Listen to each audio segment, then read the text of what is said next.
What's the crack, everyone? It's Nathan here, aka the Rambling Kern.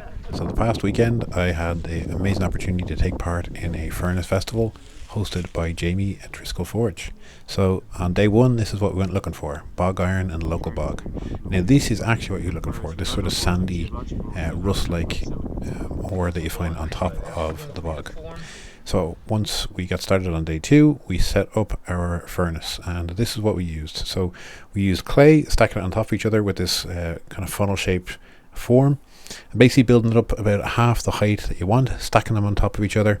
As was explained to us, you didn't want to push the bricks together too much, because that's actually just going to destabilize it. You just want to slap them down, push them a little bit down on top, and that's it. No need to smooth them out on the outside.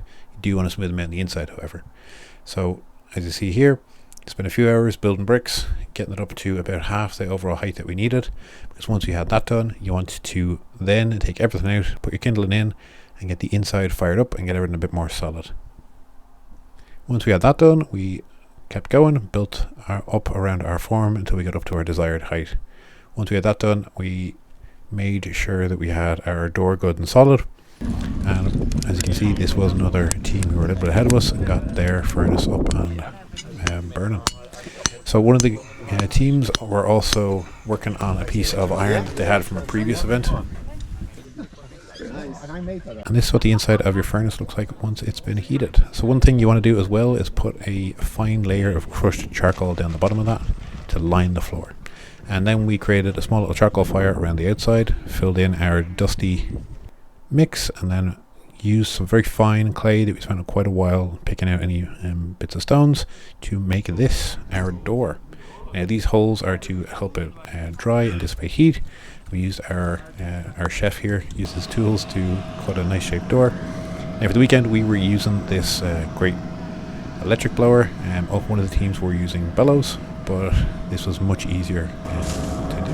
And here is the ore that we're using, that bog iron that I was talking about. And here's our lovely decorated door, fired up and ready to start smelting.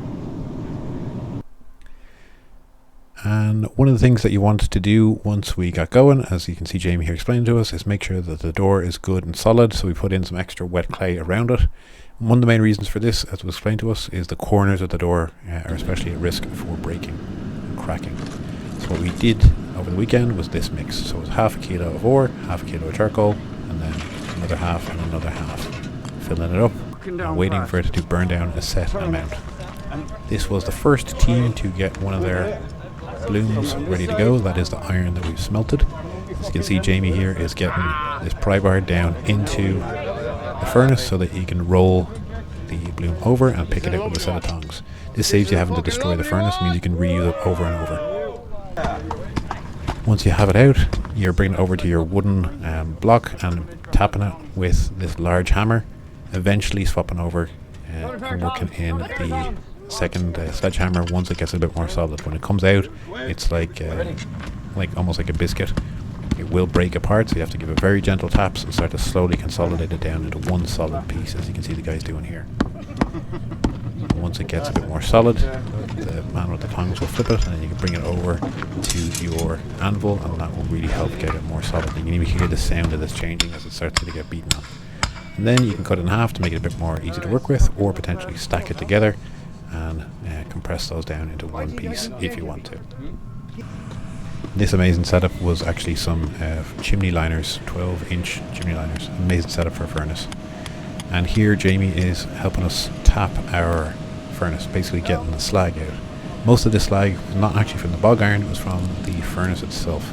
So slag is all the impurities. This helps to pull them out of it and give you a more pure piece of iron to work with when done. And as you can see, we had 4 furnaces on the go. Amazing weekend, really highly recommend it.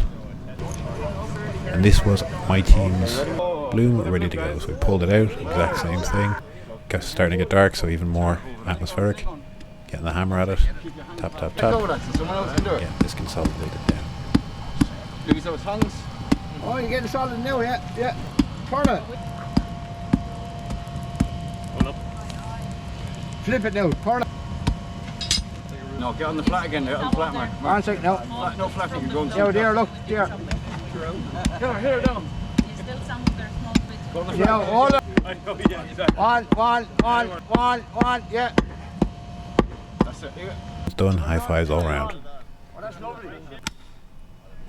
And we also chopped this in half, and we came away with about 1.5 kilos from our first smelt, so really happy with it.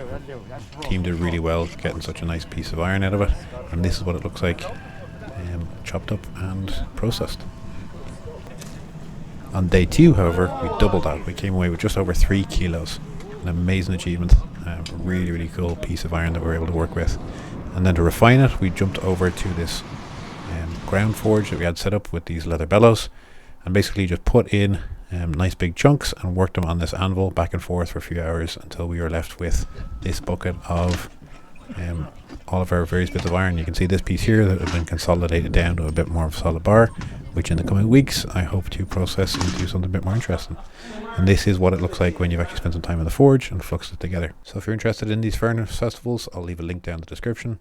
Thank you all so much for watching. Please like and subscribe. Get out there, have some fun, and do these amazing crafts. Shlán.